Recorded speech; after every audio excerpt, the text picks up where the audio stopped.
bem. Tem um exemplo que, se eu não fizer esse exemplo na aula de hoje, porque talvez não dê tempo, na próxima aula eu não posso esquecer de fazer esse exemplo de jeito nenhum. Mas eu quero fazer uma dedução de um teorema primeiro.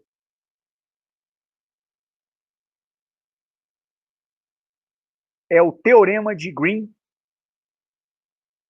no plano.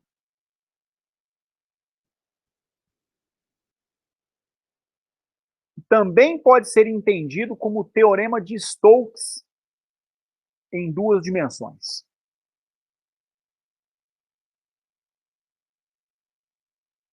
Por que isso? Isso tem uma conexão muito profunda com alguma coisa que a gente andou fazendo no final da aula passada. É porque é comum, principalmente quando vocês fazem eletromagnetismo, ouvir falar, até como o Yuri lembrou agora, em teorema da divergência. E o teorema da divergência, ele também costuma receber o nome de teorema de Green. E é verdade, não tem nada errado nisso não.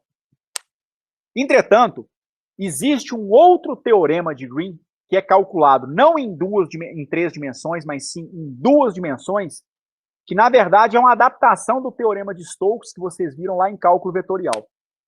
Porém, para duas dimensões. Vamos ver então do que se trata esse resultado. Vejam só. Quando você faz cálculo diferencial integral 1, lá no cálculo 1, vocês aprenderam um resultado extremamente importante, que é o chamado teorema fundamental do cálculo.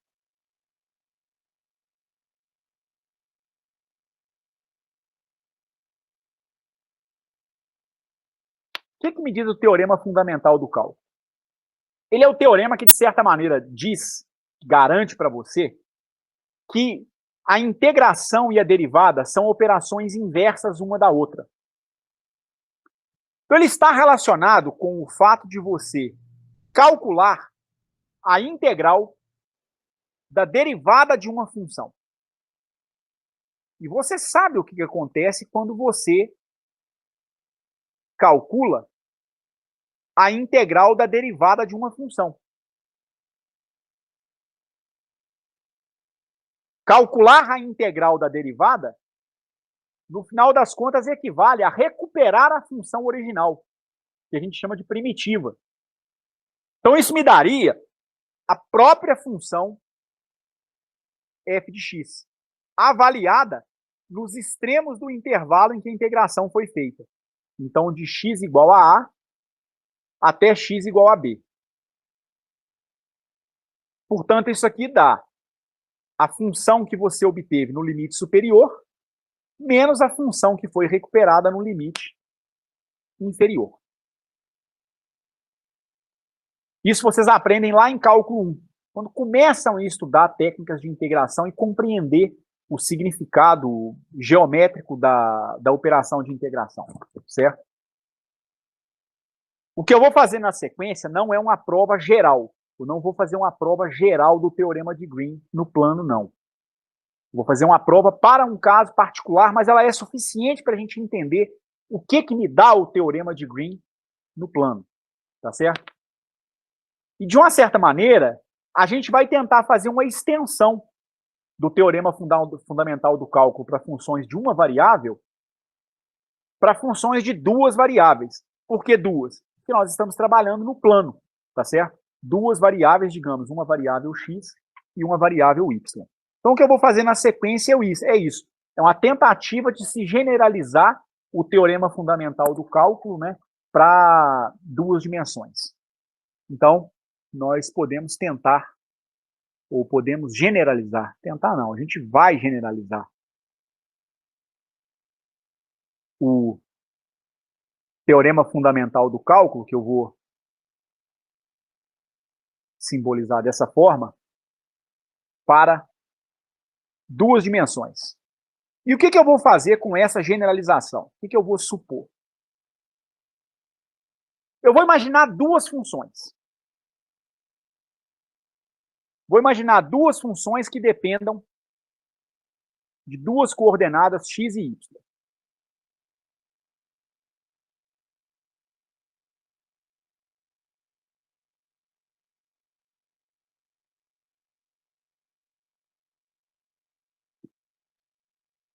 que 2 funções?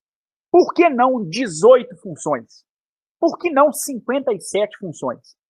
Simples. No final das contas, nós estamos caminhando para chegar em algum tipo de integração vetorial. Então, na verdade, essas 2 funções, A e B, que dependem dessas 2 coordenadas, elas são componentes de um vetor.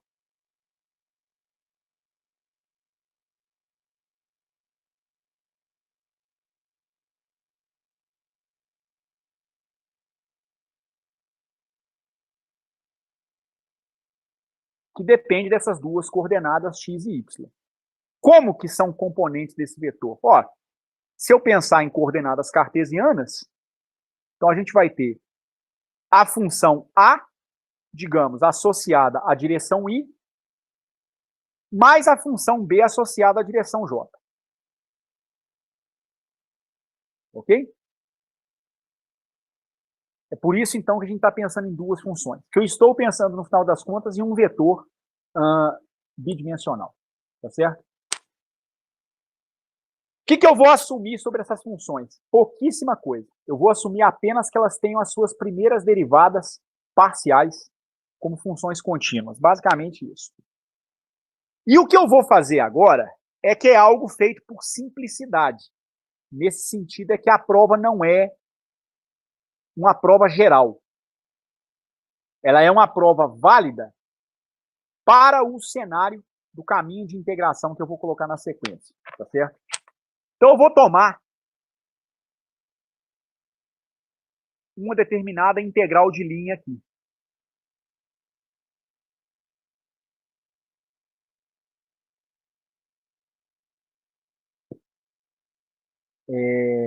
Eu vou tomar a integral de linha dessa função b de x e y, tá certo? Em um retângulo.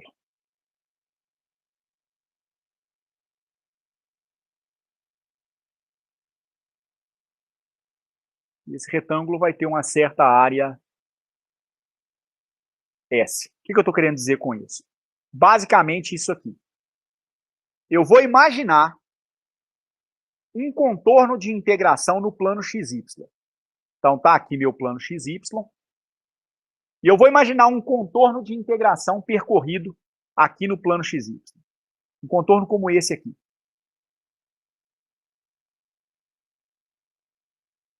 Na forma retangular. A prova geral, ela não exige que o contorno seja retangular. Basicamente, a exigência é essa, no final das contas. Então, esse vetor que tem componentes A e B, ele vai ser integrado ao longo desse retângulo, tá certo? E é um retângulo de área S. E aqui eu vou imaginar alguns limites, né?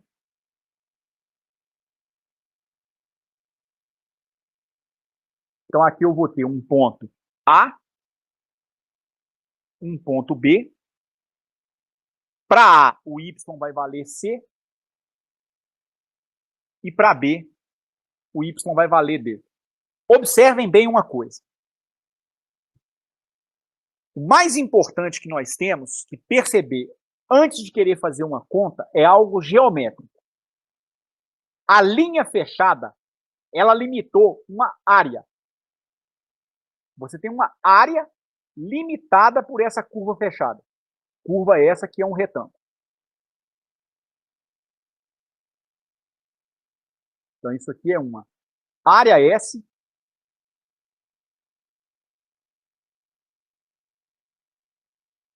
limitada pelo contorno retangular.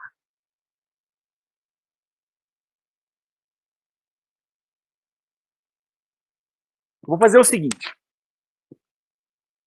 A integral que eu vou calcular, originalmente, não é nem uma integral de linha, não. A bem da verdade.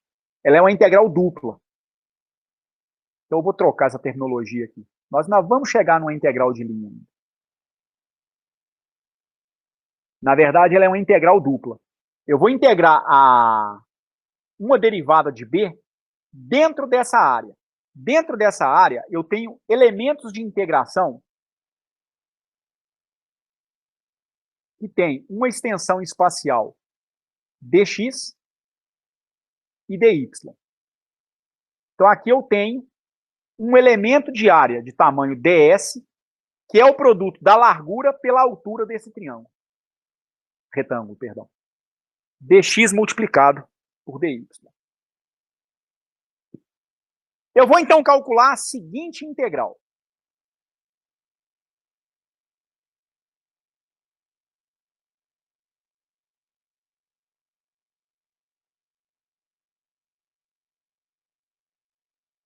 Vou calcular essa integral dupla aqui.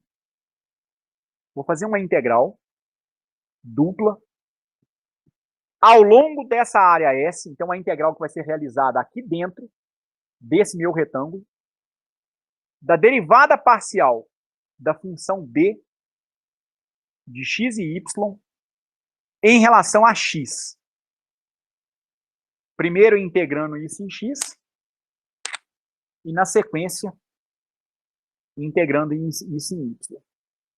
Ora, se você vai integrar em x e y, isso aqui equivale a fazer o seguinte: em y, a integral vai ser feita de, digamos, c para d. Tá certo? Pelo menos ao longo dessa linha aqui. Do lado de cá, ela fica constante. Do lado de cá, você vem de d para c. Depois você vem com c constante novamente.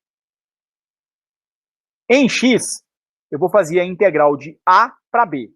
Então, o limite superior e inferior é a, o limite superior é b. Da derivada de b de xy em relação a x, primeiro integrado em x, e na sequência integrado em y. O que isso me dá?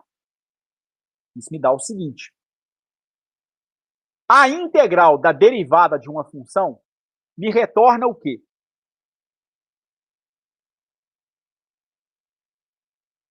A própria função. Do teorema fundamental do cálculo, isso me retorna a própria função. A integral vai anular a derivação. Então, você vai ter a própria função b de x e y. Avaliada de que maneira? Entre o limite inferior e o limite superior do intervalo.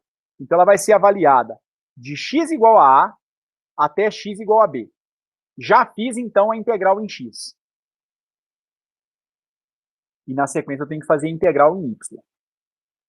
O fato é que isso aqui vai me dar o quê? A integral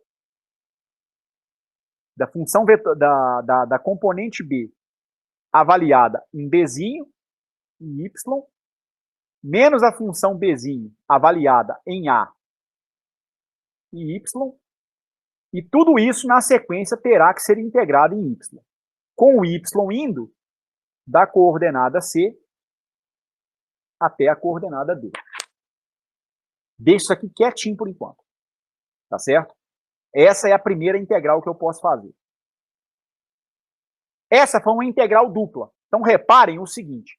Essa integral é uma integral feita em cima de elementos de área. Por isso que eu estou dizendo que ela é válida dentro desse retângulo aqui. Observem bem o que a gente vai fazer agora. Agora, eu vou fazer uma integral de linha. Integral de linha não é feita em cima de uma área. A integral de linha é feita em cima de uma curva. E é isso que eu vou fazer na sequência. Tá certo? Então, vou calcular agora.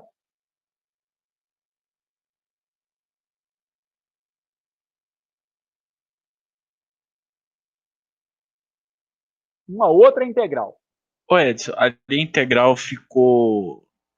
É que eu perdi, ficou B de X. B de Bzão. X. Bzão.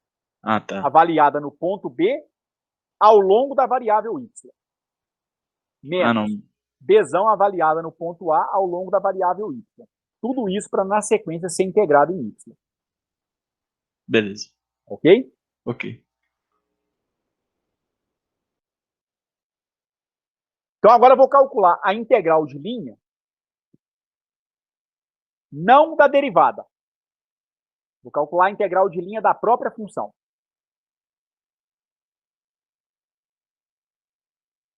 Ao longo daquele contorno retangular.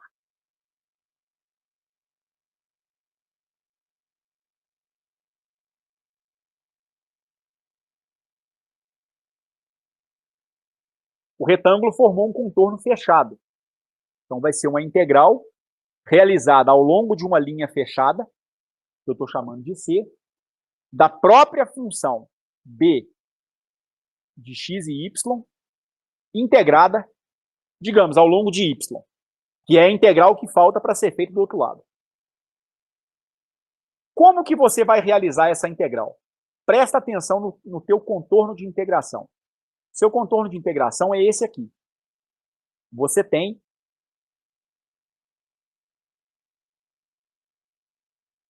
quatro linhas para poder fazer a passagem dessa integral. A sua integração vai ser feita em y. Então, você vai começar aqui em x igual a c. Aliás, em y igual a c. Com o x valendo a. Vai fazer a integral de linha ao longo desse trajeto. Só que ao longo desse trajeto aqui, o y foi constante. Aí você chegou no ponto B. Mas o y permaneceu constante. Veio de B constante para esse ponto aqui em cima, aonde o y passou a valer D. Depois fechou o contorno de integração. A integral de linha, ela pode ser dividida em quantas linhas você quiser. Então, eu poderia fazer a integral de linha ao longo dessa primeira linha, que eu vou chamar de 1, ao longo dessa segunda linha, que eu vou chamar de 2, dessa terceira linha, que eu vou chamar de 3, e dessa terceira linha, que eu vou chamar de 4. A sua integral de b de x e y num contorno fechado, na verdade, é uma soma de integrais. Ela é a integral feita ao longo da linha 1. De b de x e y, dy. Mais a integral feita ao longo da linha 2. De b de x e y, dy. Mais a integral ao longo da linha 3, de b de x e y, dy. Mais uma integral realizada ao longo da linha 4, de b de x e y, dy. Conceitualmente, vocês estão entendendo o que eu estou fazendo? Você pode quebrar o caminho em quantos segmentos você quiser e calcular a integral em cada caminho separadamente. Uhum. Ok? Mas observem uma coisa. O y varia ao longo desse primeiro caminho? Do caminho 1?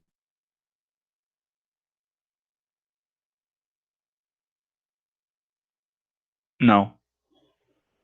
Quanto vai dar a integral em y, então, ao longo desse caminho, com o y mantido constante?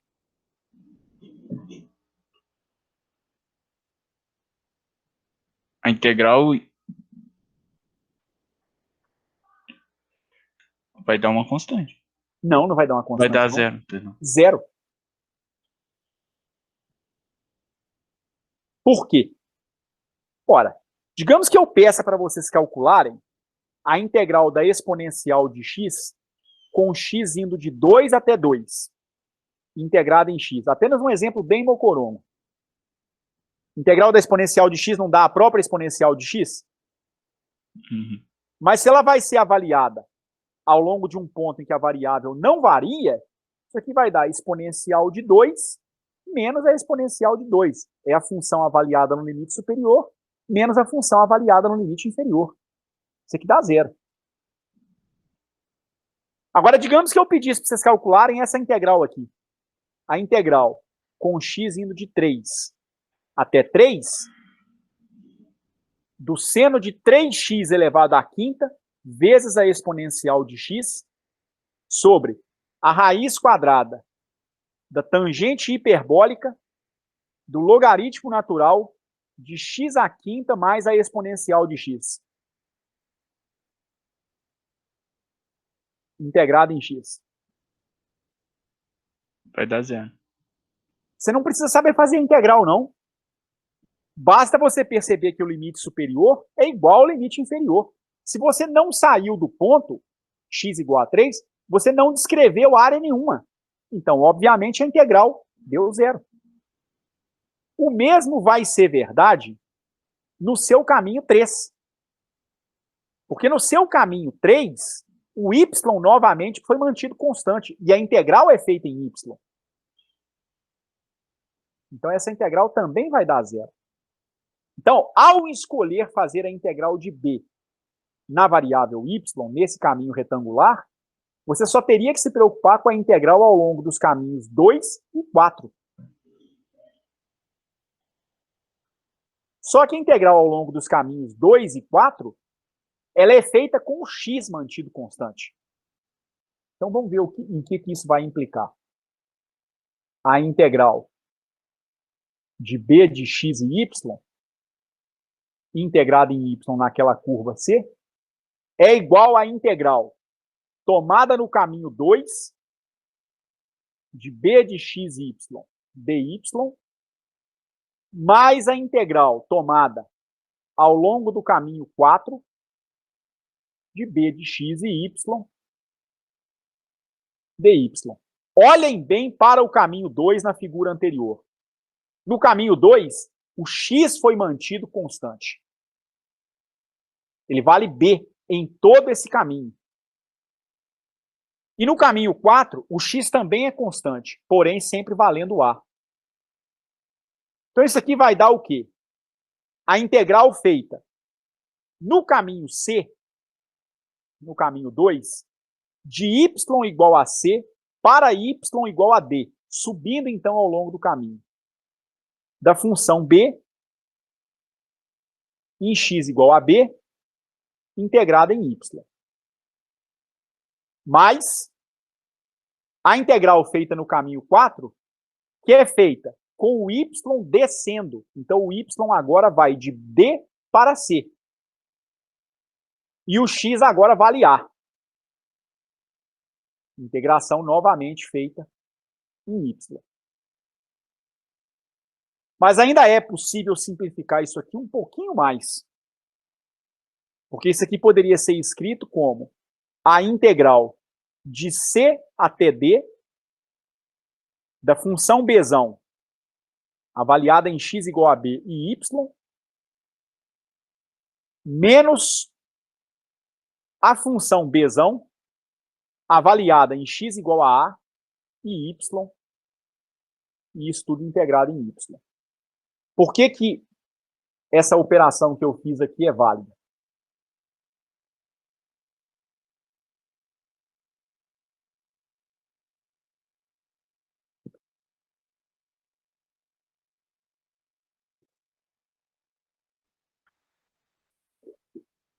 Qual mudança eu promovi na segunda integral que me permitiu que ela fosse integrada juntamente com a primeira?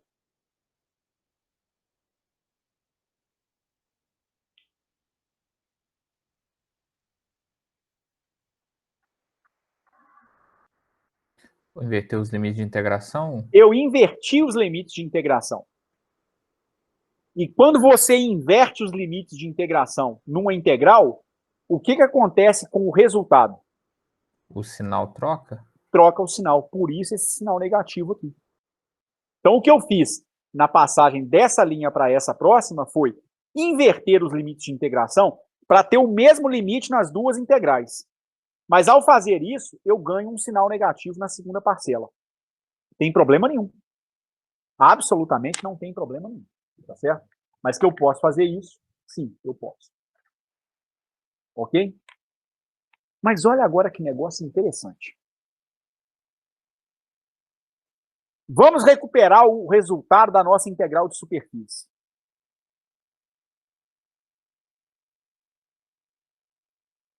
Vamos recuperar o resultado da integral que eu havia calculado inicialmente.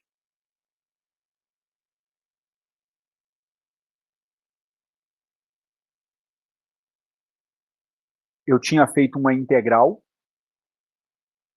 numa superfície, ou seja, dentro de toda a área da derivada de b de x e y, derivada em relação a x, integrada em x, e na sequência integrada em y. O que isso me deu? Usei o teorema fundamental do cálculo. Isso aqui me deu uma integral que, ao anular o efeito da derivada, né, porque a integral em x come a derivada em x, eu ficaria com a minha função b avaliada em x igual a b e y, menos a minha função b avaliada em x igual a e y. E tudo isso, num segundo momento, tem que ser integrado em y, com o y indo de c até d. Nós já tínhamos construído esse resultado aqui já. O que chama a atenção de vocês? Chama a atenção é que a integral de linha da função, que deu esse resultado aqui, que eu vou chamar de estrela, está me retornando o mesmo resultado que a integral da derivada da função, porém, uma integral de superfície. Então, se eu chamar essa equação aqui de duas estrelas, na hora que eu faço a comparação do resultado da minha integral de linha com o resultado da minha integral de superfície, eu estou concluindo que a integral dupla da derivada da minha função feita em relação a x, integrada em x, integrada em y, aliás, é isso mesmo. Ela está me dando o mesmo resultado que a integral da minha própria componente. B de x e y integrado ao longo da linha y. Surpreendente. Nós estamos relacionando a integral da componente de um vetor ao longo de uma linha com a integral da derivada dessa componente feita na superfície limitada por essa linha. O que nós estamos começando a enxergar é que uma integral realizada em cima dessa linha está me dando como resultado a integral de superfície desse vetor aqui, dentro da superfície. Aliás, a derivada desse cara. Mas claro que talvez você se perguntem.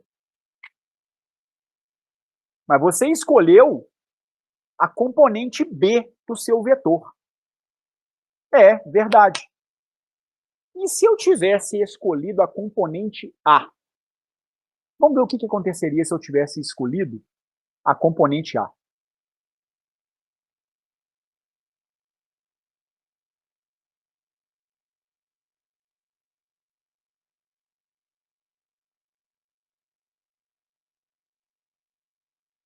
Só que para a componente A de xy, eu vou calcular uma integral de superfície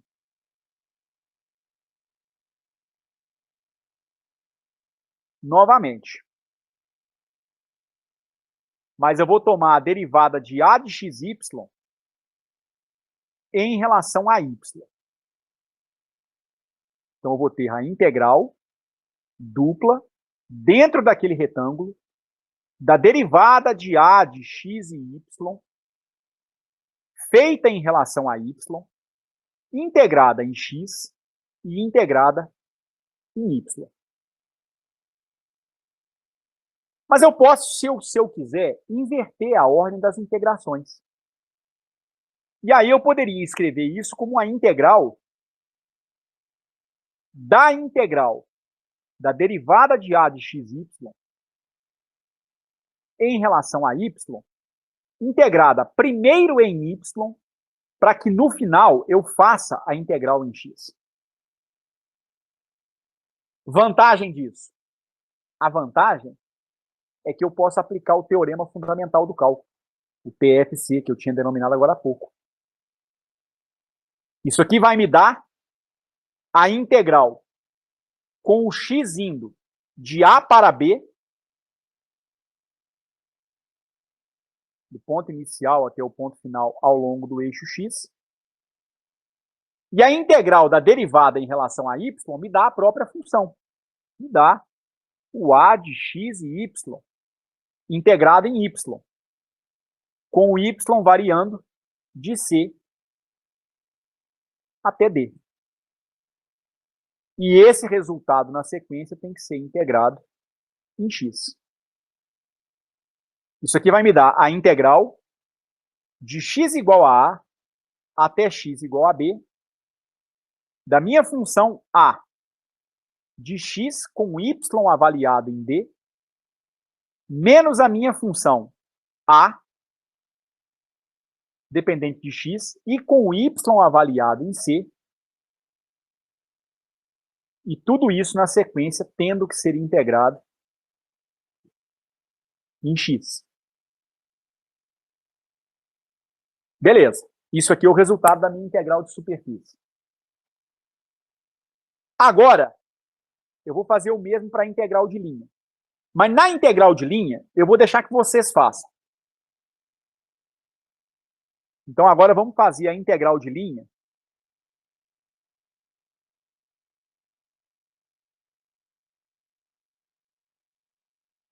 Não da derivada de A. Eu vou integrar a própria função A de x e y ao longo desse meu retângulo.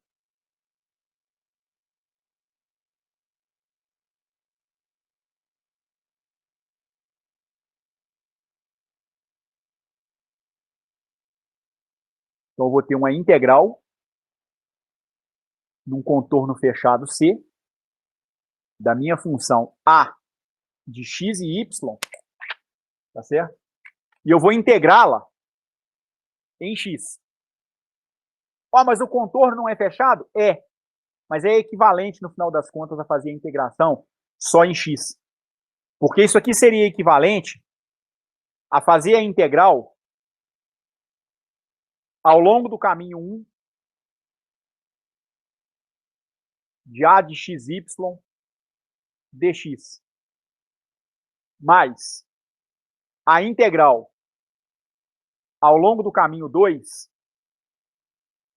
do A de xy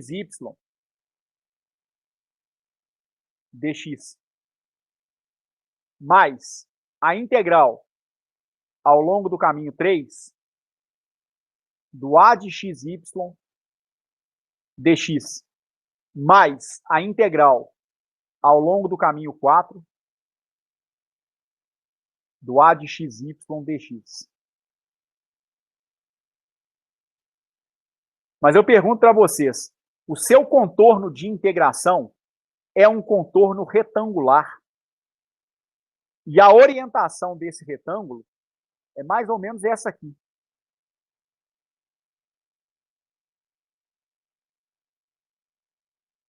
Você tem aqui o caminho 1, aqui o caminho 2, aqui o caminho 3 e aqui o caminho 4.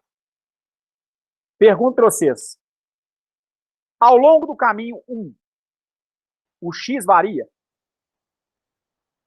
Varia. De quanto? De A De A para B. para B. Então essa integral aqui tem que ser preservada. E ao longo do caminho 2, o x varia? Não. Essa integral morre. Porque o x foi preservado e mantido constante. E aí, ao longo do caminho 3, eu tenho uma variação em x de B para A. Ao longo do caminho 4, o x é constante valendo simplesmente A. Então, essa parcela vai morrer também. Então, a sua integral de linha, ela te dá simplesmente a integral nos locais onde a variável está mudando. Se ela permanecer constante, a integral vai dar 0. Então, você vai ter no caminho 1 a integral feita com o x indo de A até o x igual a B, de A de x e y, dx. Quando você vem para o caminho 3, você vai ter a integral de A de x e y, integrado em x, com o x indo de B até x igual a A. Parece que você está fazendo a mesma coisa, né? Mas não está. Porque observe bem os locais em que você está. No caminho 1, você está em cima dessa linha aonde o y vale c.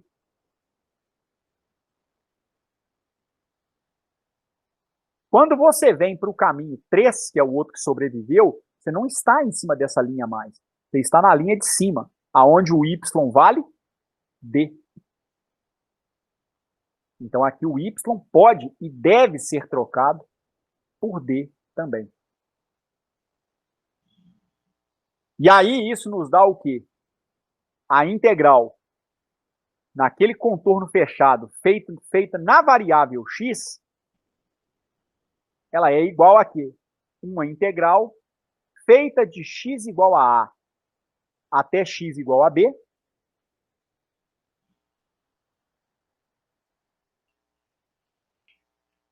da sua função a integrada em x e y igual a d, menos a sua função a integrada em x com o y valendo c. Tudo isso integrado em x. A menos de um detalhe que eu não coloquei. Todos percebem que detalhe é esse? Qual foi a integral aonde eu inverti o limite de integração? A primeira ou a segunda?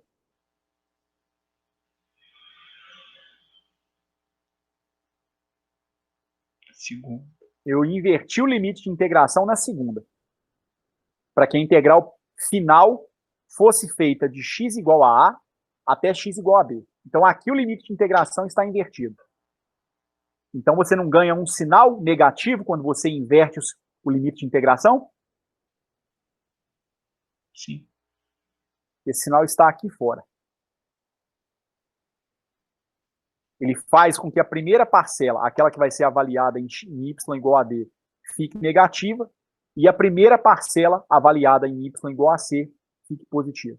Ele foi colocado em evidência, mas somente nesse momento. Tá certo? Então, o sinal negativo dentro do parêntese representa a troca do sentido de integração na segunda. Na segunda integral. Entendi. E esse menos com menos dá um mais, você recupera o sentido de integração na integral no contorno 1, que é que foi preservado.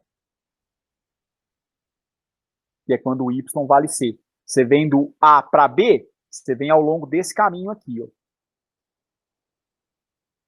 Então, o y está constante mantido em c. Você veio de A para B.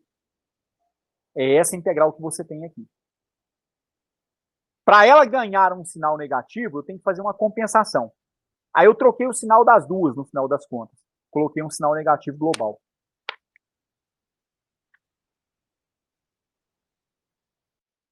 Entendeu, Samuel? Sim, sim. Mas veja que coisa impressionante. A menos de um sinal, isso é a minha integral de superfície. A integral feita de x igual a até x igual a b, da função a avaliada em y igual a d, menos a função a avaliada em y igual a c, é a minha integral de superfície. E, novamente, eu estou relacionando uma integral de superfície com uma integral de linha. Conclusão. A integral de superfície da derivada de a de x e y em relação a y, integrada em y, aqui a ordem nem é relevante, né?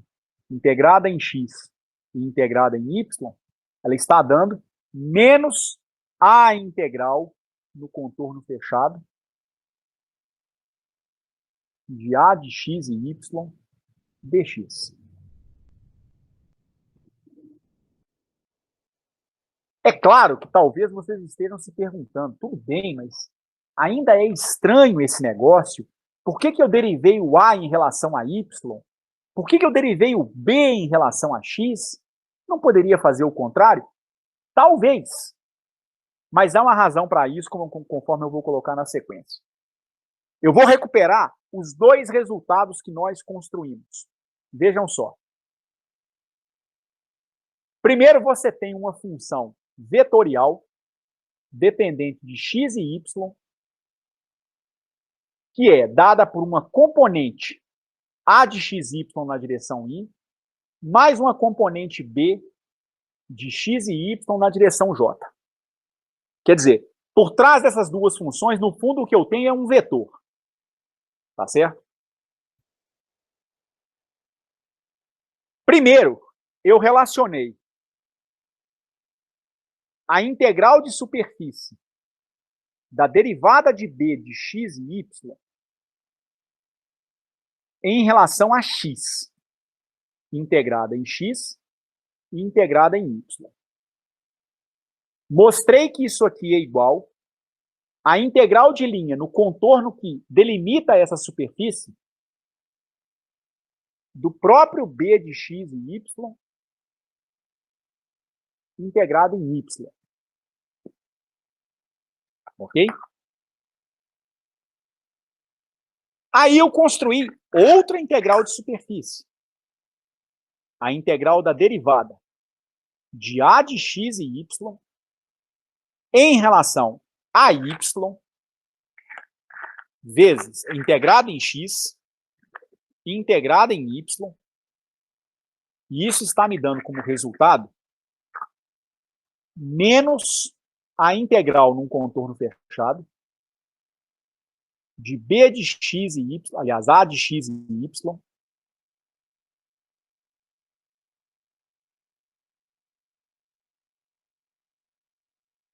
dx. E agora eu vou fazer o seguinte.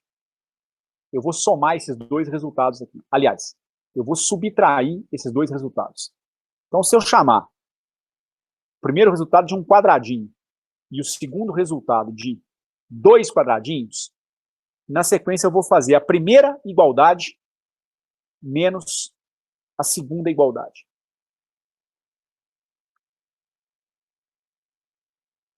Então, eu vou ficar com o seguinte. O sinal negativo aqui vai ser eliminado, né? Porque eu vou fazer uma integral menos a outra. Menos com menos vai me dar um mais.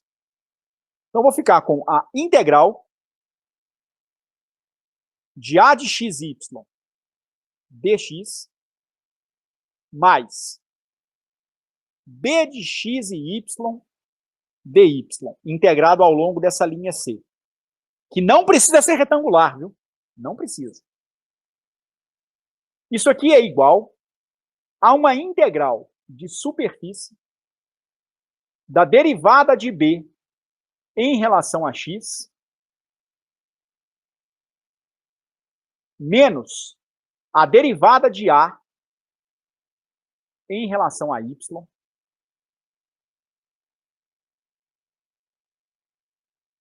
integrada em x integrada em y. Olha, isso aqui é o tal do teorema de Green no plano. Ele relaciona uma integral de linha com uma integral de superfície. Mas há mistérios mais profundos para a gente enxergar nisso aqui. Vocês reparem que Apareceram agora, nessa minha operação, as duas componentes do vetor que eu imaginei aqui em cima. A componente A e a componente B. A A foi integrada em X. A B será integrada em Y. A A é a componente X do seu vetor. A B é a componente Y do seu vetor. Então, vamos fazer o seguinte. Vamos imaginar que esse F é uma força.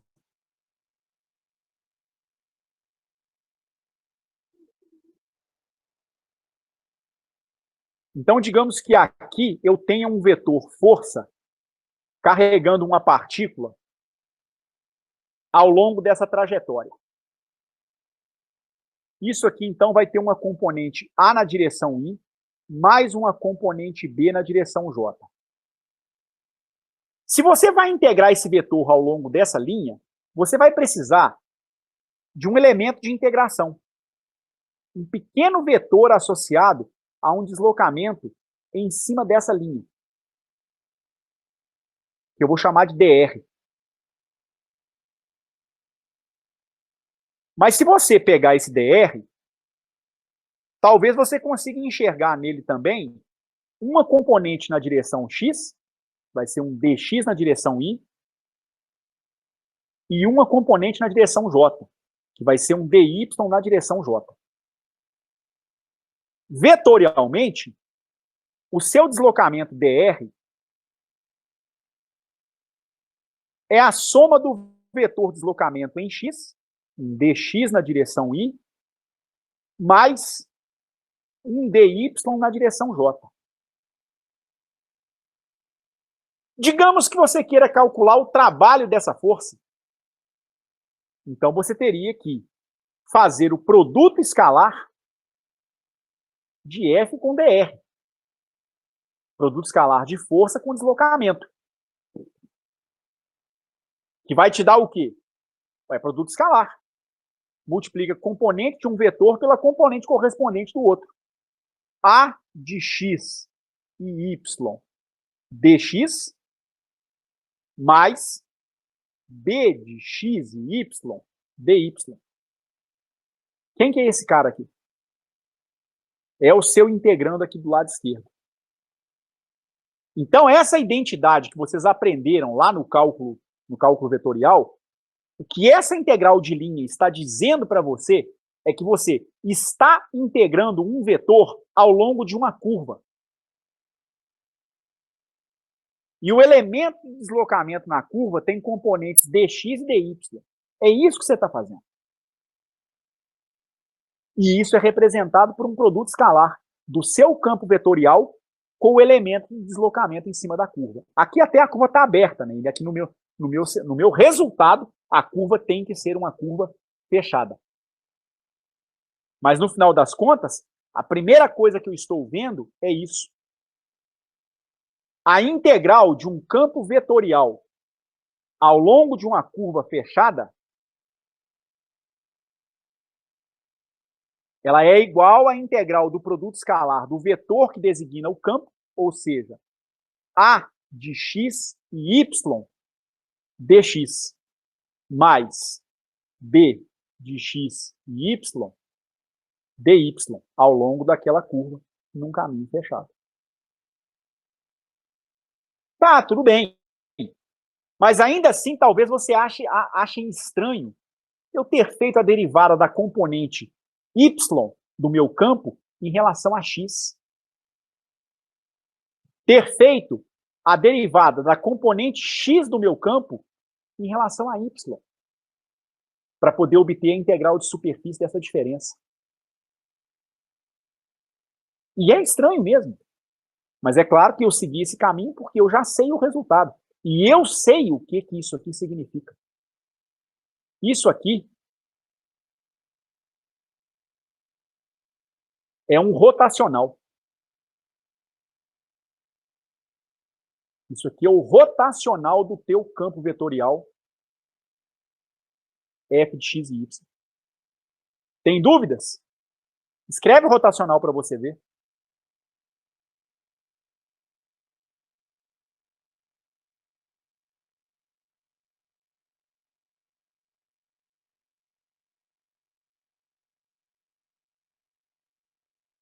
seu rotacional do seu campo vetorial F, ele é igual a I, J, K, derivada feita em relação a X, derivada feita em relação a Y, derivada feita em relação a Z.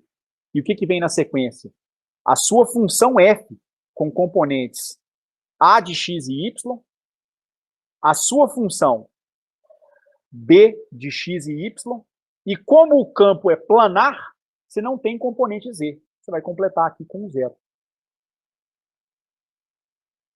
Se você calcular esse rotacional, você vai ver que isso aqui vai dar exatamente aquilo que a gente obteve agora. Vai dar a derivada da componente Y em relação a X e a derivada da componente A, que é a componente X, em relação a Y. Podem conferir que vai dar isso. Isso aqui vai dar I que multiplica. Né? Vamos pegar aqui. Primeira linha, primeira coluna.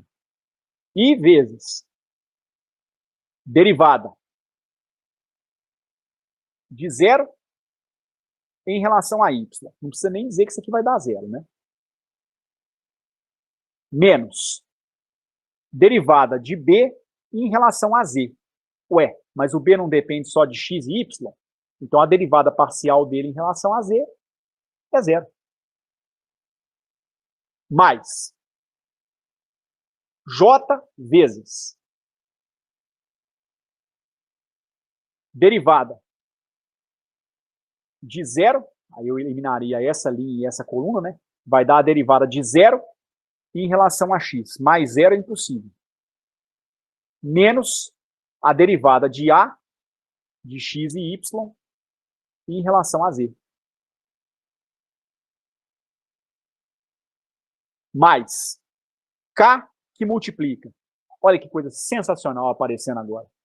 Derivada de B de X e Y em relação a X, que é essa derivada atuando nessa função, menos a derivada da sua função A de X e Y em relação a Y. Exatamente o que apareceu no lado direito do meu teorema de Green no plano. Então, essa quantidade que nós estamos calculando aqui é, na verdade, o rotacional do seu campo. E isso tem tudo a ver com o conteúdo das últimas aulas. Porque se, por acaso, o rotacional for nulo, nós temos um indício forte de que o campo é conservativo. E se o campo é conservativo, quanto dá a integral de linha desse campo num contorno fechado? Dá 0. Dá 0. Vamos verificar se isso realmente é verdadeiro.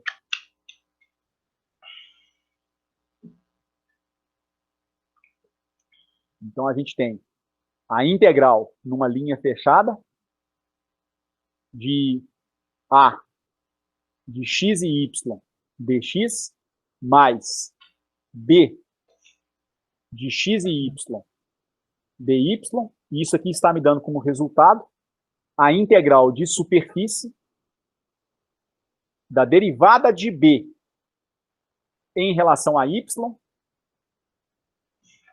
perdão, derivada de B em relação a x, né? Menos a derivada de A de x e y em relação a y. E isso aqui integrado em dx e em dy. Esse camarada aqui é o rotacional da sua função f de x e y.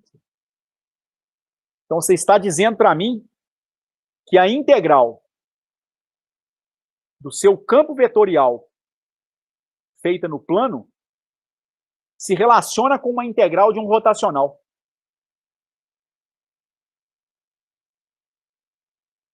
Ela é igual à integral de superfície do rotacional da sua função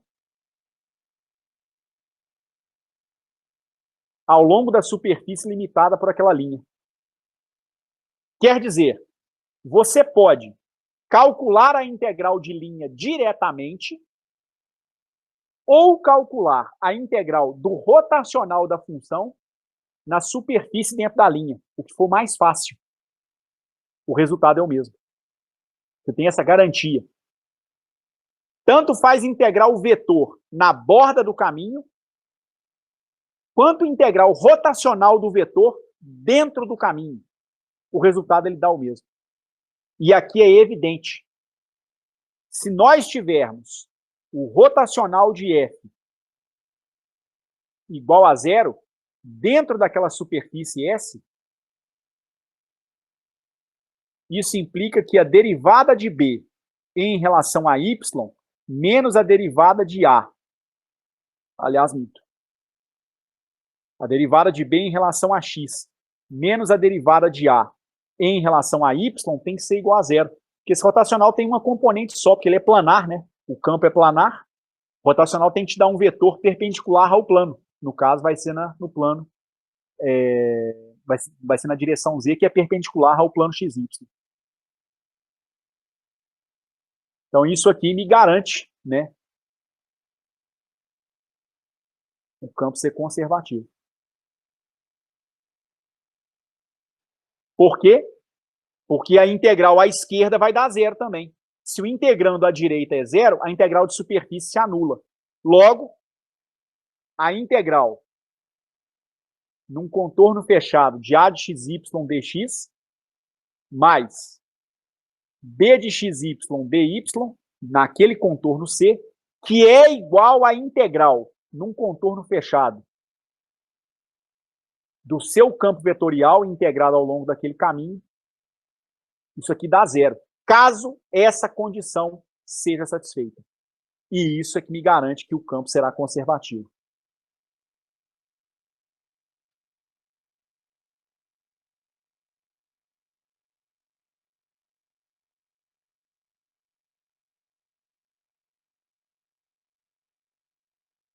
Quer dizer, além do anulamento do rotacional, o anulamento rotacional implica no anulamento da integral de linha no contorno fechado, se o campo for de fato conservativo. Tá certo? E geometricamente, o que nós estamos fazendo afinal? Nós estamos, vejam bem, sem fazer conta, vamos tentar entender geometricamente o que nós estamos fazendo.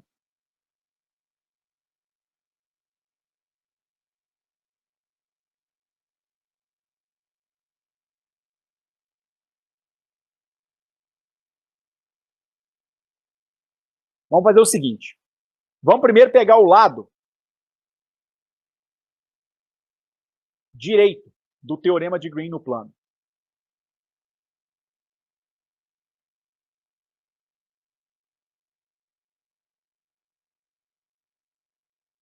O lado direito foi o quê? Uma integral de superfície da derivada de B em relação a x menos a derivada de A em relação a y, integrada em x e integrada em y. E nós mostramos que isso aqui é uma integral de superfície do rotacional do seu campo F. Integrado em x, integrado em y. Ok. E daí? Daí isso aqui. O que significa isso que nós estamos calculando por meio desse lado direito? Vamos relaxar a condição agora do caminho ser retangular. Vamos colocar um caminho de formato arbitrário. Ele só tem que ser fechado. Então, digamos que eu tenho um caminho como esse aqui. Integrar o rotacional é calcular a rotação do campo em todos os pontos no interior do seu caminho, ou seja, dentro da sua superfície. É isso que você está fazendo. Em cada elemento de área que você tem, você está calculando um rotacional. Então, em cada dx dy, você está calculando um rotacional.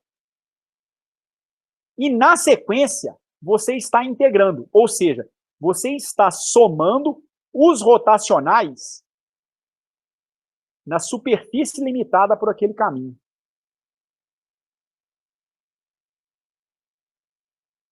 Tudo bem.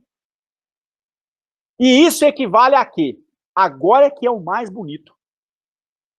Porque como você fala que isso aqui é igual à integral num contorno fechado do seu campo vetorial,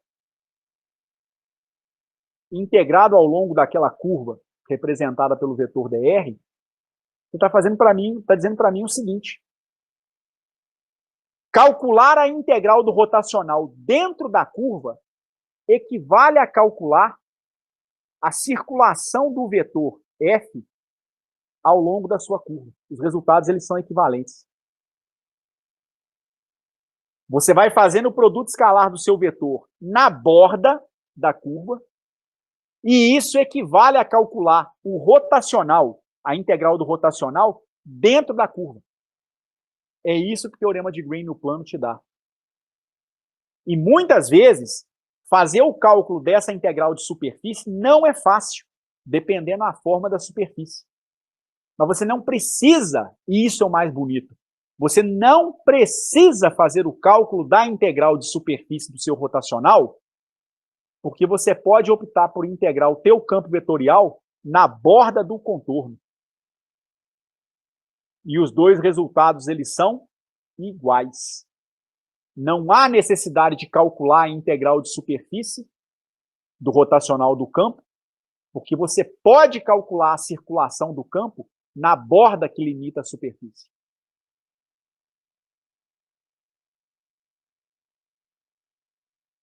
Sensacional esse negócio, vocês não acham? Bacana demais. E dá para enxergar isso aqui com uma conexão, digamos, um pouquinho mais microscópica. Porque se você amplificar esses seus elementos de área, o que vai acontecer? Pega o rotacional do campo aqui. Seu campo rotacionou aqui dentro, então. Agora pega ele do lado de cá. O que acontece com as linhas do campo na divisa entre uma célula, entre um elemento de área e o outro elemento de área? Elas atuam no mesmo sentido ou em sentidos contrários? Sentidos contrários. Então é como se esse vetor anulasse esse aqui, nessa divisa. E se eu puxar mais um vetor para cá, aliás, mais um elemento de área para cá, o que acontece com o campo aqui, nesse elemento de área na parte de cima, e nesse elemento de área na parte de baixo? Eles têm a mesma direção e o mesmo sentido? Ou tem sentidos contrários? Qual que você falou? O de cima e o de baixo, aqui na divisa. Ah, tá. Tem sentidos contrários. Então, esse camarada vai se cancelar com esse aqui. Qual é o único local onde, no final das contas, esse cancelamento não pode acontecer?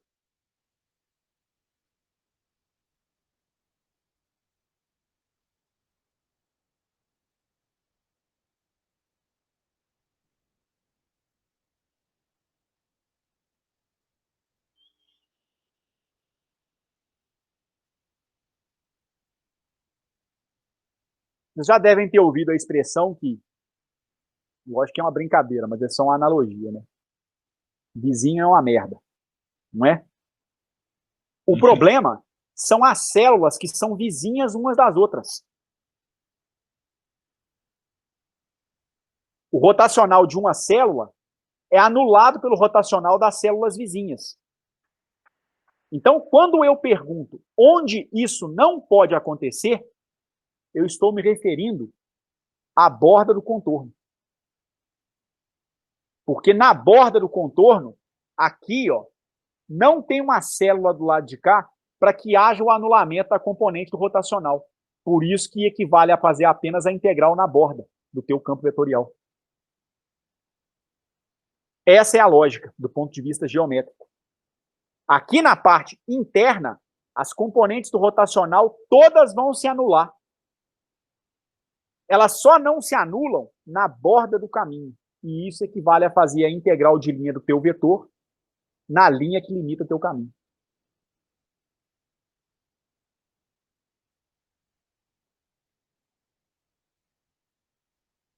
Na borda. Então, é uma conexão que existe entre uma integral de linha de um campo vetorial e a integral do rotacional desse campo na superfície limitada por essa linha. A gente, inclusive, fez a prova em 2 dimensões. E em 2 dimensões, isso aqui costuma ser chamado de teorema de Green no plano. Mas, na verdade, isso aqui é mesmo o teorema de Stokes. Em 3 dimensões. Em 3 dimensões, isso aqui se torna o teorema de Stokes. Ô, Ed, Pois não. aquelas 4 células que você pegou aqui, essas 4 você considerou no meio da superfície, né? Bem no meio da superfície. Entendi. Bem no meio. Entendeu? Eu chamei a atenção de alguma célula na periferia, Samuel, na borda, aqui, ó.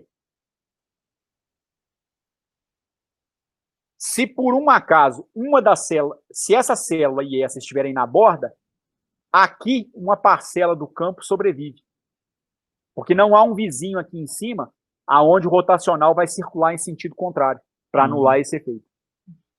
Nossa, que bacana, né? Então, só na borda que há uma sobrevivência das componentes do teu campo. No interior, por conta do rotacional e essa situação do rotacional ser alguma coisa que indica a rotação da linha de campo dentro de uma região, né? Em uma célula, se o campo apontar nessa direção, na célula vizinha ele vai apontar no sentido contrário. Na hora que você soma tudo, só sobra as linhas de campo que estejam na borda.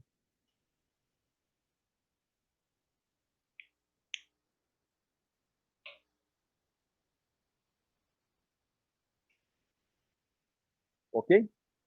Ok. Bom, gente, em razão do horário, acho que eu cumpri o que eu pretendia para a aula de hoje. Em razão do horário, eu vou terminar por aqui, tá bom? Antes que eu termine, algum comentário, alguma pergunta, algum ponto que vocês queiram esclarecer a respeito dessa demonstração que eu fiz? Ô, Edson, eu tenho. Pode É falar. naquela parte que. Aquela primeira parte que a gente inverteu os limites de integração, ok, mas na segunda que ficou com 2 sinais de menos, eu acho que eu me perdi um pouco. Deixa eu tentar localizar isso aqui, cara.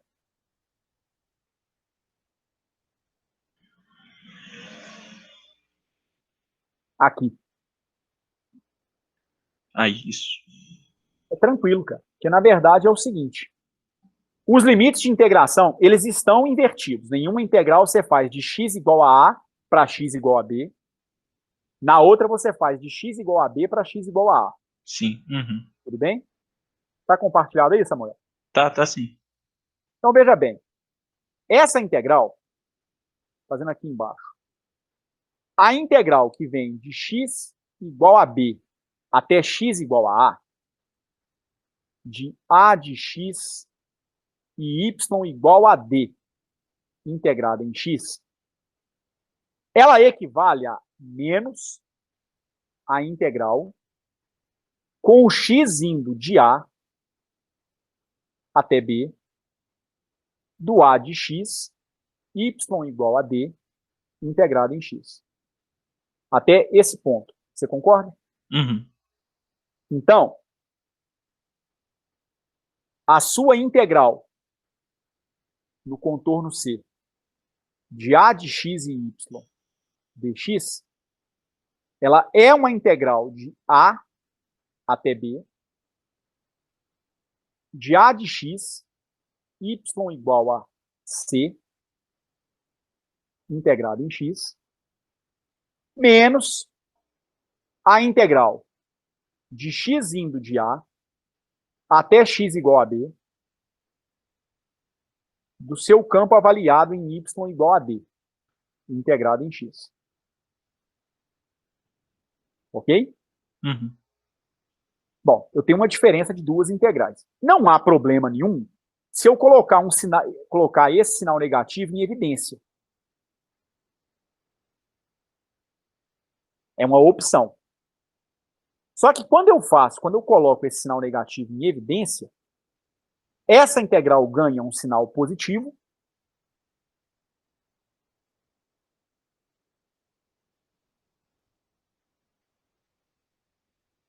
Mas na primeira eu tenho que fazer um mecanismo de compensação, porque ela tem um sinal originalmente positivo.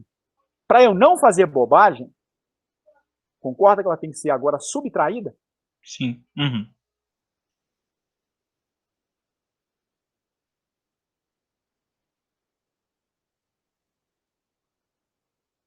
A vantagem é que agora eu posso colocar as duas expressões na mesma integral, porque as duas estão sujeitas ao mesmo limite de integração. Então, no fundo, não tem necessidade de calcular duas integrais, eu posso calcular a integral da diferença. Então, isso aqui vai dar a integral com o x indo de A até B, do A de x e y integrado em x, aliás, aqui é y igual a D, né? Para ser preciso.